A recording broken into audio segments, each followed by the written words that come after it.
புதுயுகம் நேயர்கள் எல்லாருக்கும் அன்பான வணக்கம். இது குட்டி ஸ்டோரி. இன்னைக்கு குட்டி ஸ்டோரியில் நம்ம கிமு 6ஆம் நூற்றாண்டுக்கே போகிறோம். அப்படின்னா என்னென்னா, உலகத்தில் நிறைய நாடுகளோட இணக்கமான ஒரு சூழலை கொண்டு வர்றதுக்காக உருவாக்கப்பட்டது தான் ஒலிம்பிக் போட்டிகள். இந்த ஒலிம்பிக் போட்டிகள் பல நூற்றாண்டுகளாக இந்த உலகத்தில் பல நாடுகளில் இருந்துட்டு இருந்தாலும் கிரேக்கம் அந்த மாதிரியான நாடுகள் தான் இதனுடைய முன்னோடிகள் அப்படின்னு சொல்லலாம். அது மாதிரி 1896ஆம் ஆண்டு ஏதென்ஸினுடைய ஒலிம்பிக் போட்டிகள் நடக்க போகிற அந்த வருஷத்தில் பான் ஏத்தனிக்ஸ் அப்படிங்கிற ஒரு பெரிய மைதானம் ஒன்று அதுக்கு முன்னாடியே இருந்தது. பாழடைஞ்சு போன மைதானத்தை எடுத்து புதுப்பிச்சு கட்டினாங்க. இந்த 1896ஆம் ஆண்டு ஏதென்ஸ் ஒலிம்பிக்கில் கலந்துக்கிறதுக்கு ஒரு பெரிய வீரர் வரார். அவர் யார் அப்படின்னு சொன்னால் கேரட் அப்படிங்கிறவர் பேர். அவர் பேரே அதாங்க. இந்த வீரர் அமெரிக்க நாட்டை சேர்ந்தவர். இவருக்கு என்ன ஒரு பெரிய குவாலிட்டினா, இவர் எப்பவுமே குண்டு எறிதலில் ரொம்ப எக்ஸ்பர்ட்டு. குண்டு எறிதலில் நிறைய போட்டிகளில் பங்கு பெற்றிருக்கிறாரு. உள்நாட்டுக்குள்ளே நிறைய பரிசுகளையும் ஜெயிச்சிருக்காரு. சரி, இப்போ அவர் எதுக்கு வந்தார் ஏதென்ஸ் ஒலிம்பிக்கு அப்படின்னு சொன்னால், வட்டு எறிதல் போட்டியில் கலந்துக்கிறதுக்காக வந்தார். என்னங்க, அவர் குண்டு எறிதலுக்கு தானே ப்ராக்டிஸ் பண்ணியிருக்காரு, வட்டு எறிதலுக்கு எப்படி வரப்போச்சு அப்படின்னு நாம் யோசிக்கலாம். அங்கே தான் இருக்குது விஷயமே. இந்த ஏதென்ஸ் ஒலிம்பிக்கில் வட்டு எறிதலுக்கு ஒரு பெரிய வரவேற்பு இருக்குது. அதை பங்கு பெற்றால் அதிலிருந்து நிறைய நமக்கு புகழ் வரும், பணம் வரும் அப்படின்னு அந்த நம்ம மிஸ்டர் கேரட் அவருடைய ஃப்ரெண்டு ஒருத்தர் இவர்கிட்ட சொல்லிட்டாரு. அப்படியா, வட்டு எறிதலுக்கா அப்படின்னு இவர் கேட்குறாரு. அதுக்கு முந்தைய அவர் பெருசாக ப்ராக்டிஸ் பண்ணலை. அந்த போட்டியில் கலந்துக்கணும்னு அவர் ஒரு முடிவையும் பண்ணிட்டார்.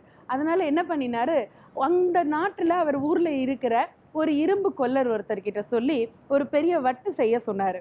அந்த இரும்பு கொல்லருக்கு ஒலிம்பிக்கும் தெரியாது, ஏதென்ஸும் தெரியாது, இதனுடைய வேல்யூவும் தெரியாது.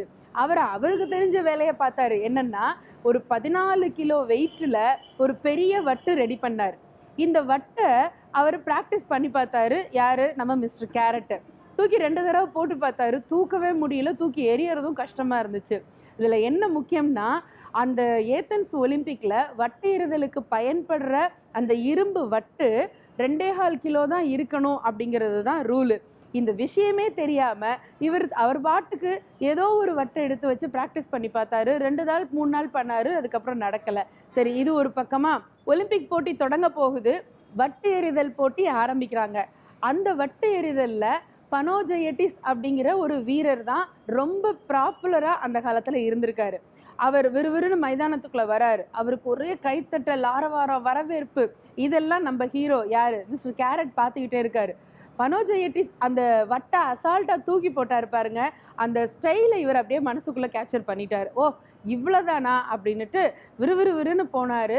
போட்டிகள் அமைப்பாளர்கள் கிட்ட சொல்லி நானும் கலந்துக்கிறேன் அப்படின்னு ஆன் தி ஸ்பாட்டு எப்படியோ அவங்கள கெஞ்சி கூத்தாடி போய் போட்டியில் கலந்துட்டார். என்ன ஒரு அதிர்ஷ்டம்னா, யார் இது வரைக்கும் சாம்பியனாக இருந்தாரோ அவரை விட அதிகமான தூரம் 29.15 மீட்டர் தூரத்துக்கு வட்டு எரிஞ்சு ஏதென்ஸ் ஒலிம்பிக்கில் மிஸ்டர் கேரட்டு ஆளாக வந்துட்டார். ப்ரைஸ் அடிச்சிட்டாரு. பரவாயில்லையே அப்படின்னு அவருக்கு ஒரே சந்தோஷம் தாங்கலை.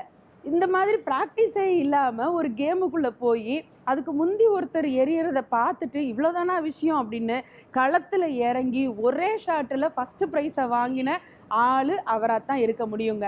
இதில் என்ன அடுத்த ஹைலைட்டுன்னா, 1896ஆம் ஆண்டு இது நடந்துச்சா, இதுக்கு அடுத்த 4 வருஷம் கழித்து அடுத்த ஒலிம்பிக் போட்டி வந்துச்சு. இந்த ஒலிம்பிக் போட்டியில் அவர் குண்டு எறிதல்லையும் பார்ட்டிசிபேட் பண்ணார், வட்டு எறிதல்லையும் பார்ட்டிசிபேட் பண்ணார். ஆனால் அவருக்கு குண்டு எறிதலில் மட்டும்தான் செலெக்ஷன் கிடச்சிது. ஃபைனல் போட்டி வந்துச்சு. எப்போது, அந்த அடுத்த ஒலிம்பிக்கில் ஃபைனல் போட்டிக்கு போகணும். குண்டு எறிதலில் தகுதி பெற்றிருக்கிறாரு இறுதி போட்டிக்கு. அப்போ போனால் தானே, அந்த விளையாண்டால் தானே அவருக்கு பரிசு இருக்கா இல்லையான்னு தெரியும், உலக புகழ் பெறலாம், நிறைய பணம் சம்பாதிக்கலாம். ஆனால் நம்ம ஹீரோ மிஸ்டர் கேரட் அந்த போட்டிக்கு போகலை. ஏயா அப்படின்னு கேட்டால், அன்னைக்கு ஞாயிற்றுக்கிழமைனா நான் எந்த வேலையும் செய்ய மாட்டேன்னு வீட்டில் படுத்து தூங்கிட்டாரு. அவ்வளவு கஷ்டப்பட்டு உலகமே திரும்பி பார்க்குற ஒலிம்பிக் போட்டியில் இறுதி சுற்றுக்கு தகுதி கிடைச்சும் கூட தன்னுடைய சோம்பல்னால, விழிப்புணர்வு இல்லாத தனத்தினால மிகப்பெரிய ஒரு புகழையும் பரிசையும் இழந்துட்டாரு மிஸ்டர் கேரட்டு. இது அவருக்கு மட்டும் இல்லைங்க, நமக்கும் பாடம் தான். எவ்வளவோ முயற்சி பண்ணலாம். பாடம் நம்பர் 1, நம்ம ப்ராக்டிஸ் இல்லாமல் எதுலேயும் இறங்குறதுங்கிறது தவறு. ஒருவேளை அதிர்ஷ்டத்தில் ஒரு தடவை ஜெயிக்கலாம், ஆனால் ஒவ்வொரு தடவையும் ஜெயிக்க முடியாது. எல்லாத்த விட முக்கியம் முயற்சி என்பது எப்பயும் இருந்துகிட்டே இருக்கும். வாய்ப்புகள் எல்லா நாள்லையும் எல்லா கிழமையிலையும் எந்த நேரத்தில் வேணாலும் நமக்கு கிடைக்கலாம். அதை சரியாக பயன்படுத்திக்கிறதுக்கு நம்ம ரெடியாக இருக்க வேண்டும். இதுதான். சிந்திக்கலாமா? நன்றி.